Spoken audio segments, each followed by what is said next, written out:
All right, good afternoon. The Secretary General wrapped up his visit just now to Yokohama, Japan, where he took part in the 7th Tokyo International Conference on African Development. He spoke at the thematic session on climate change and disaster risk reduction. In his remarks, the Secretary General noted that Africa only contributes a small amount to climate change, but it experiences the devastating consequences, which is why he is convening his Climate Action Summit on the 23rd of September. Throughout Africa, long-term drought is an ever-present and growing reality, which is directly implicated in causing insecurity, as we see only too clearly in the Sahel. He said that adding that it is always the case that the poor and the vulnerable are the first to suffer in the worst hit areas by climate impact. The Secretary General underscored. Is it for me? No. All right. Secretary General underscored that as well as tackling the causes of climate change, we must also leave nobody behind when dealing with its consequences. Following this session, he spoke to reporters and expressed his deep appreciation to the Japanese government for its commitment to African development, as exemplified by the holding of TICAD. He pointed out that Africa faces a climate crisis which requires a lot of political will to address and requires the strong commitment of governments, the private sector, and civil society. Just before leaving Japan, he tweeted that he was now on his way to the Democratic Republic of the Congo to express both his strong support to those responding to the Ebola outbreak and his solidarity with the people and the government of the DRC.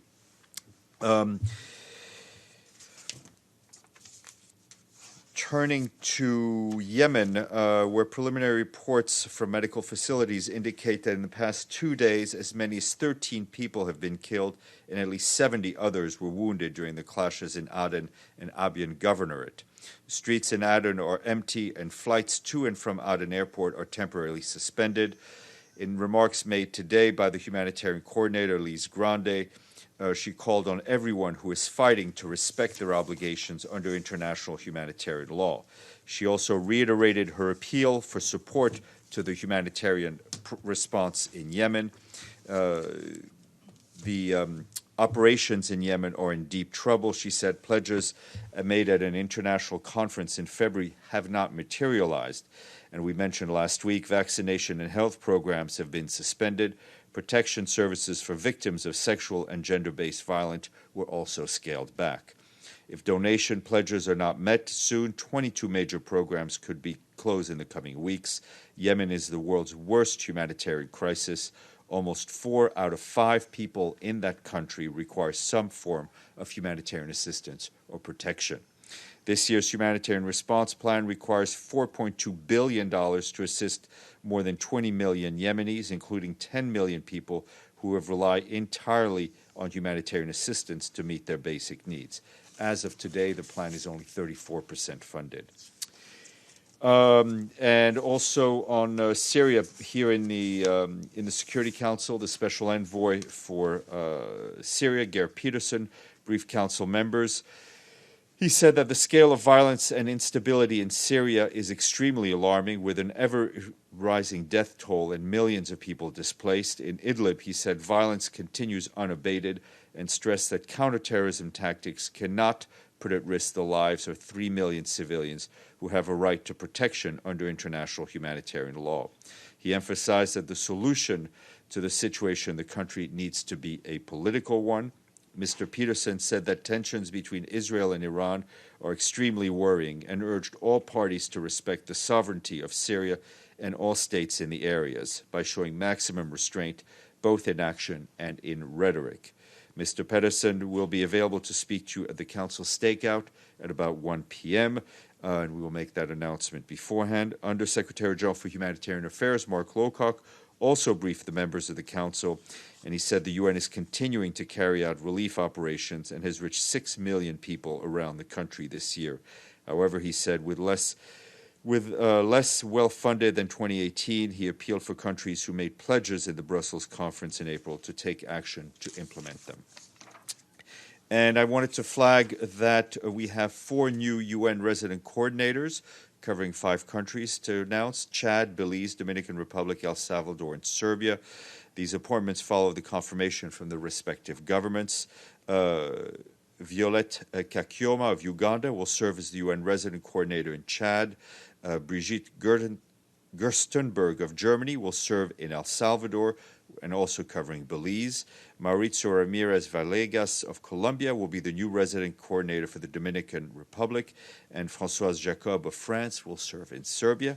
We congratulate all 4 of them. They will boost the development coordination among UN agencies, funds, and programs to support countries to achieve the Sustainable Development Goals.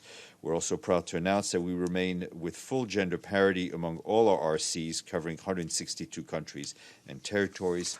We have the biographies in our office. You will have seen that yesterday Greta Thunberg, who arrived in Marina in Lower Manhattan, was welcomed with a flotilla of 17 UN sailboats, 1 for each of the Sustainable Development Goals.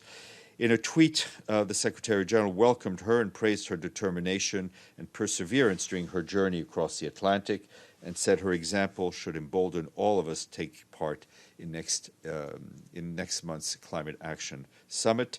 The Deputy Secretary General, Mina Mohammed, also welcomed Ms. Thunberg, saying she has shown the world that each person has the ability to affect change for people and planet, added that climate action is an integral part of reaching the SDGs.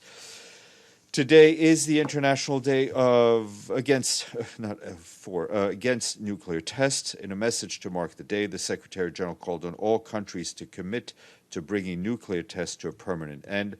The legacy of nuclear testing is nothing but destruction, he added. Affected communities have yet to fully recover from the environmental, health, and economic damage. The Secretary General called on all states that have not yet done so to sign and ratify the comprehensive nuclear test ban treaty, especially those with ratification is needed for the treaty to enter into force. And an effective and legally binding prohibition remains one of the longest and unfulfilled goals of nuclear disarmament. In a world of rising tensions and divisions, our collective security depends on it, the Secretary General concluded. And tomorrow, 12:30 p.m., there'll be a briefing here by Dmitry Polyansky, the Chargé d'Affaires of the permanent mission of the Russian Federation. The briefing will be on marking the beginnings of the Second World War. And today we say thank you to our friends in Kampala, in Uganda, who have paid their budget dues in full. Which brings us up to... yes, very good. If you have a question, you may ask it, Masood. Go ahead. The situation in occupied Kashmir, and can you tell us anything about whether there is going to be anything initiated by the Secretary General or talks between the Indian and the Pakistani Prime Minister, because tomorrow is going to be a big day for Kashmir, especially in Pakistan. It's going to No, I day of have solidarity. nothing to add to what I shared with you already yesterday. Yes, sir. Thank you, Steph. What's the view of the SG on a major setback that the Colombian peace process suffered overnight after a group of former FARC rebels decided to take arms again? So first that, and maybe then a follow-up. Sure. I mean, first of all, I think it's important that the Secretary General, we all reaffirm the full support of the United Nations to the peace process in Colombia, and we stress that there is no justification for any return to arms. We again commend the commitment to peace that the FARC's political party leadership and the vast majority of its members demonstrate every day. The decisions to lay down arms and pursue the goals through democratic means was the correct historical decision. And we continue to encourage and welcome ongoing efforts by the government of Colombia and all parties to implement the peace agreement and to overcome the many challenges that remain. And now I wonder if there's any additional message or comment, but in particular for the Colombian society, now that there is a heightened risk of deepening political polarization because of disagreement. Is there any message from the SG on the risk of this very tense political situation that could drive the country into maybe an uncharted territory? Look, I think no one wants to see Colombia go backwards.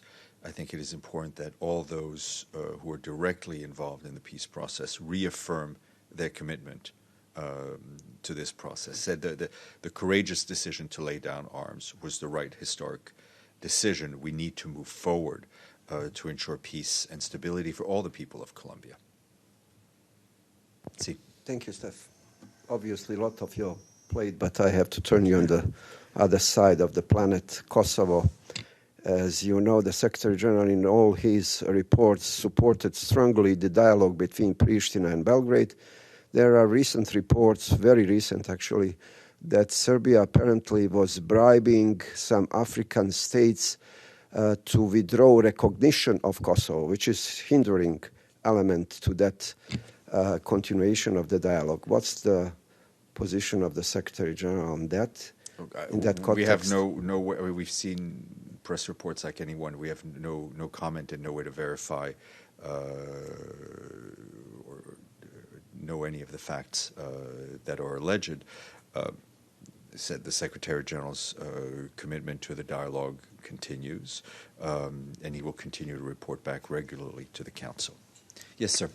Greta Thunberg said yesterday she was going to participate in a protest outside UN headquarters tomorrow. Mm-hmm. Is anyone from the Secretariat going to meet her, welcome her? She will be, I know she will be in the building and have, and will likely at some point meet with the Secretary General in one way or another during the climate events in September.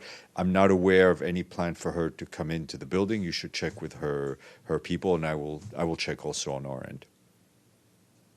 Yep. Just one more on climate change. During the G7 summit, Secretary General said in France that he is very kind of encouraged with the position of the American society, but he clearly didn't finger point or mention that, as many other media or activists here in this country are saying, that the administration is not doing so well with regard of that. So a simple question, is Secretary General is avoiding to say something to administration, or would he at least appeal to the administration? Secretary General's position is well known on climate. He tends to focus on the positive, but obviously we look forward, I think, as Luis Alfonso de Alba said, we look forward to the U.S. participation in the climate summit that will take place. They have told us that they will be participating. We don't know yet at what, but we don't know yet at what level. Masuji.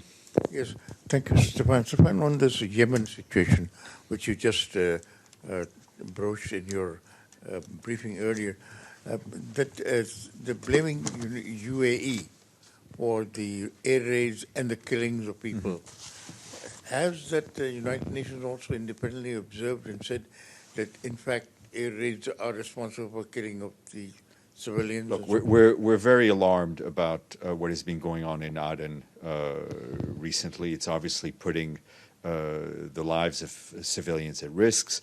It is, and I think as Ms. Grande said, Mr. Griffiths has been in touch with all the parties who are involved. There was an issue of the Saudi mediation.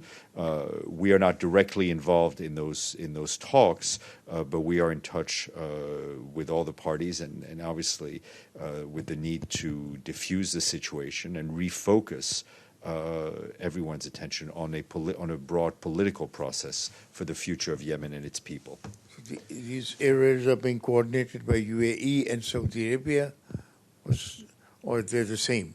That's a question you need to ask those respective countries. I have no forensic ability to tell you to answer that question. Madame.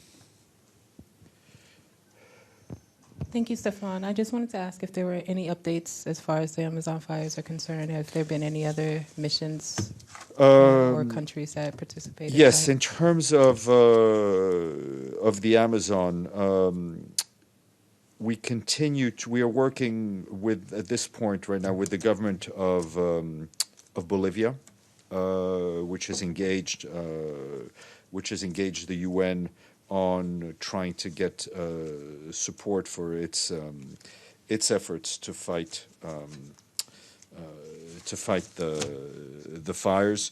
Earlier this week, the Minister of Foreign Affairs and Planning in Bolivia held a meeting with the international community, requested immediate international, asked for international support. Both the UNDP, the FAO have offered some financial support. We're also looking at other ways we can help the government. Thank you, Monica. All yours.